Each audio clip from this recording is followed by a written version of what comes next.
여보세요? 네, 안녕하세요. 네, 안녕하세요. 반갑습니다. 네, 반갑습니다. 오늘 어떤 지역 부동산 이야기 좀 나눠볼까요?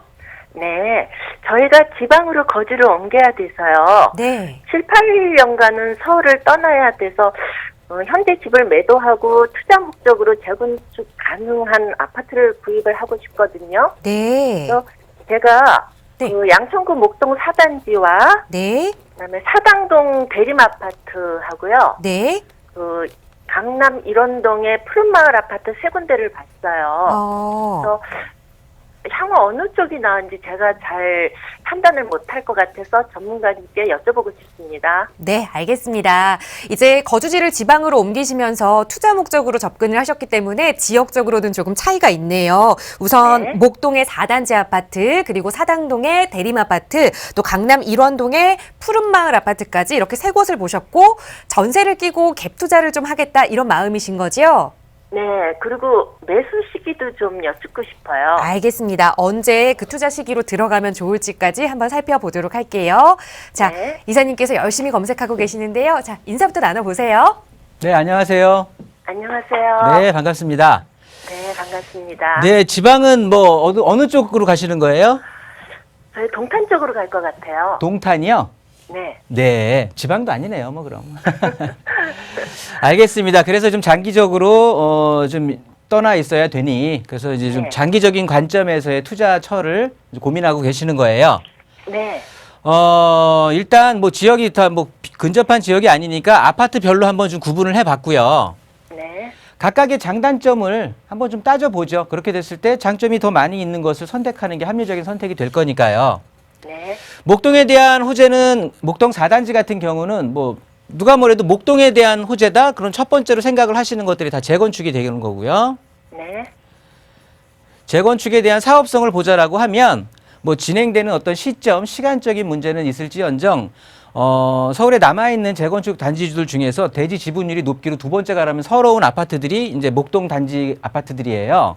네. 그럼 이 평수 자체는 몇 평을 보시고 계시는 거죠? 27평. 27평이요. 네. 27평이라고 한다고 하면 대지 면적이 지분이 한 19평 정도 전후로 나오고 있는데요. 네. 그 정도 된다라고 하면 뭐 나중에 그럼 그 세대 자체가 2배 정도로 늘어난다라고 하는 건데 그러면 사업성 자체가 굉장히 좋고 뭐 추가 부담금 없이 아파트를 또 받을 수가 있을 거고요. 그러니까 재건축에 대한 장기적인 호재가 있는 거예요. 네. 그리고 그러면 또 눈앞에 있는 호재들도 한번 볼 수가 있겠는데요. 일단 그러고 나서 사업성 자체가 좋다. 그리고 이 4단지가 목동 그 구시가지 아파트 중에서는 그 도로 바로 앞에가 그 경인고속도로 끝나는 게 그 제물포길 마지막 부분 국회도로가 있거든요. 네. 그러니까 4단지 바로 앞에 있는 도로가 거기 이제 지하화되면서 공원으로 바뀌게 됩니다. 네. 그러면 우리 4단지에는 당연히 호재가 될 수밖에 없는 거고요. 네. 요거는 진행이 되고 있는 거니까 단기적인 호재로 보여지고요. 네. 즉 국회대로의 공원화라는 호재가 있고요. 그리고 조금 중기적으로 이번엔 중기적으로 가게 된다고 하면 목동선 경전철이 생겨요. 네. 그 얘기는 혹시 들어보셨나 모르겠는데 그 4단지 바로 앞에 쪽에 중심상업지구 SBS 방송국이 있거든요. 네. 거기에 역이 또 하나 새로 생기게 되는 거예요. 네. 그렇게 하면 우리 아파트 앞에 뭐 재건축에 대한 호재도 있어. 국회대로가 공원화되면서 주거 환경이 좋아져. 그다음에 교통에 대한 호재 때문에 역이 또 하나 생겨. 그렇게 된다라고 하면 단기적, 중기적, 장기적 호재를 모두 다 품고 있다라고 보시면 되는 거예요. 목동 4단지는. 네. 사당동 대림 아파트를 보겠는데 요거는 뭐 비슷한 금액으로 투자한다고 보면 얘는 40평이 넘어가는 아파트를 보시겠네요. 그렇죠? 네. 40평대요. 네, 그렇게 하는 거고 사당 대림의 아파트는 요거에 대한 호재는 크게 한 두 가지로 정도로 볼 수가 있겠는데요. 그러니까 재건축에 대한 사업성은 지금 목동 4단지에 비하면 당연히 떨어질 수밖에 없고요. 네. 거기에 방배동에 있는 쪽에 단독주택 이제 재건축들이 있거든요. 그 재건축을 하게 되면 이주 수요들이 나오게 되죠. 그래서 방배동 재건축에 대한 그 이주 수요에 대한 유입을 좀 호재로 볼 수가 있는 거고요. 그리고 조금 더 가서 저 강남 쪽으로 넘어가는데 내방동 쪽으로 가게 되면은 그 서리풀 터널 개통이라는 게 있는 거고요. 그래서 강남과의 접근성이 조금 더 좋아진다라고 보시면 되는데 요 두 개, 그 재건축 이주 수요의 유입으로 해서 우리 아파트 가격이 상승한다라고 하는 건 그렇게 커다란 어떤 호재로, 그러니까 굉장히 영양가 있는 호재라고 볼 수는 없고요. 어차피 네. 계속해서 방배동의 주택 재건축이 장기적으로 계속해서 일어나는 상황이니까 굉장히 오랫도록 걸리게 되면서 그 어떤 이익에 대한 부분이 그렇게 크게 내 눈에 확 피부에 와닿게 생길 것 같지는 않고, 서리풀 터널에 대한 그 개통에 대한 호재 같은 경우는 지금 현재 우리 아파트에 다 반영이 됐어요. 미리 선반영이 된 가치거든요. 네. 그러니까 제 판단에는 두 아파트 비교한다라고 하면 좀 목동 4단지에 손을 좀 들어주고 싶고요. 네. 마지막으로 일원동의 이제 푸른 마을이라는 건데, 요거 같은 것도 지금 재건축에 대한 거는 기대하시면 안 되는 거고요.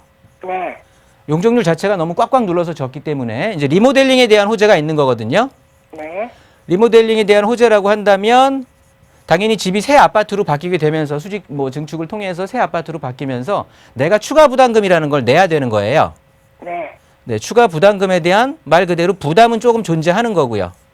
네. 그리고 옆에 있는 두 정거장 타고 가다 보면 이제 수서 역세권 개발이라는 게 있잖아요. 네. 수서 역세권 개발이라는 게 이제 내년부터는, 지금까지는 한 10여 년 동안 지지부진했었는데 내년부터는 이제 좀 속도가 좀 탄력이 좀 붙을 것 같거든요. 네. 그래서 이런 호재들이 있는데, 보게 되면 수서 역세권에 대한 개발의 호재는 뭐 우리 아파트, 물론 일원동 푸른 마을도 직접적으로 받겠지만 그 수서동에 있는 아파트들이라든가 아니면은 또 자곡동에 있는 아파트들이라든가 이런 아파트들을 통해서 이제 이익은 분산이 돼서 골고루 나눠지게 되니까 푸른 마을만 직접적으로 딱 나만 받을 수 있는 개발 호재라고는 볼 수가 없는 거거든요. 네. 그리고 리모델링에 대한 호재는 아까 말씀드렸듯이 뭐 추가 부담금이라는 것도 생각을 해봐야 되는 거고, 그 시기에 아파트 가격도 좀 생각을 해야 되는데, 이런 좀 간단하게 지금 전체적인 새 아파트의 장단점을 살펴봤는데요. 그러면서 좀 드는 생각이, 제 개인적인 생각으로는 이왕 장기적인 투자를 한다라고 생각을 하시면 모두 다 좋은 아파트들이긴 한데 단기적, 중기적, 장기적 모든 이런 그 기간에 따른 호재를 다 갖고 있는 목동 4단지를 선택하는 게 어떨까라고 제 의견은 정리할 수가 있을 것 같아요. 아, 네. 네, 그래서 뭐 더 고민해 보시고 좋은 선택하시기 바라고요. 제 의견은 목동 4단지를 선택하셔라라는 의견 드릴 테니까 좀 참고하시기 바랍니다. 네, 근데 매수 시기는 언제적이 좋을까요? 매수 시기는요. 어차피 이 아파트들이 자체가 어디 뭐 그 부동산 경기에 막 흔들리고 막 그러나기보다는 굉장히 탄탄하게 가격들이 올라왔던 아파트고, 그 중에 이제 재건축에 대한 호재들이 좀 강한 아파트들이다 보니까 재건축은 부동산 조정기에서는 힘을 못 받는 게 사실이거든요. 네. 그렇다고 본다면 올 시장은 조금 지나가는 게 어떤가 싶어요. 그래서 올 가을 지나고 내년 봄 시장이 어떨까 싶거든요. 아, 내년 봄에요? 네, 내년 봄 이사철에 맞춰서 한번 매수해 보는 걸로 의견 정리해 드리도록 하겠습니다. 내년 봄을 넘기시는 거는 또 아닌 것 같고요. 아, 네. 네, 이렇게 정리하도록 할게요. 네, 감사합니다. 네.